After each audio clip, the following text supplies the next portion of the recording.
Hello, Patreon people. It is I, once again, Professor Moptop. As always, thank you so much for being part of my Patreon page. Welcome to this week's update. This week was a lot of fun. I listened to a whole bunch of novelty music from 1965. The Beatles really had an amazing effect on music, both so-called serious and fun. There's a lot of fun songs that some strictly have the word Beatle in them just to sell records. Some are based loosely on the Beatles. Some have the Beatles directly in the lyrics. A few of the songs I've been listening to is Nan and Jan, who had the Beatle Bop, not to be confused with Cry for a Shadow, which was an early instrumental Beatles song, also nicknamed the Beatle Bop. The Standells had Peppermint Beetle, and then there's the Beatle Twist, that's Beetle, by Frenchie and the Chessmen.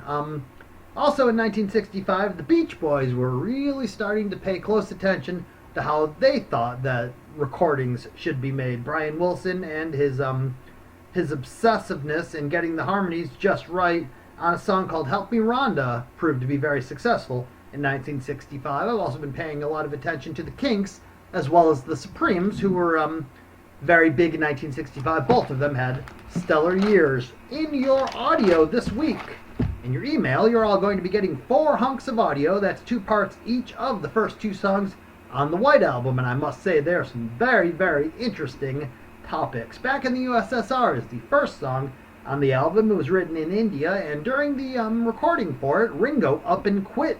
There was a little bit of tension in the band, a little bit of band drama. Ringo quit for about a week or so. While he was away, he borrowed Peter Sellers' yacht.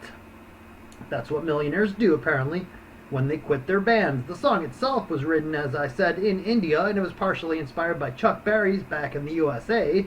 The harmonies come from the Beach Boys, which were directly suggested by Mike Love, who was in Maharishi's camp at the same time. There was a campaign called I'm Backing Britain, which Paul thought would be fun if it was I'm Backing Russia. And there's a guy named Bruce Forsyth who has a little bit of the song I'm Backing Britain. You get to hear about that. You get to hear about Georgia on My Mind, which, as discussed, is possibly about a woman, possibly about a state.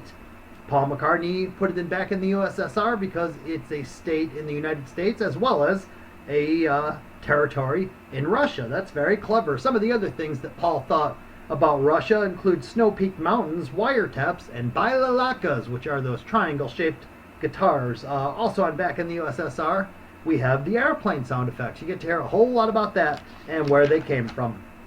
The second track on the album is Dear Prudence, which is very interesting because in the past they had mentioned a couple of prime ministers directly in Taxman. There's Eleanor Rigby, and there's other characters on Sgt. Pepper like Mr. Kite and Lovely Rita and Billy Shears. There's Paperback Writer, there's Nowhere Man, but Prudence Farrow is a real-life person. She was at Maharishi's camp the same time as the Beatles in early 1968, and she was spending a lot of time inside her tent, bungalow, private area, meditating. John Lennon famously said she was trying to reach God faster than anyone else. Everybody was a little bit worried about Prudence, and they wrote a little song for her called Dear Prudence, Come Out and Play. There's a lot of nature imagery all about it, and she liked the song, and she became a little bit more social at the camp.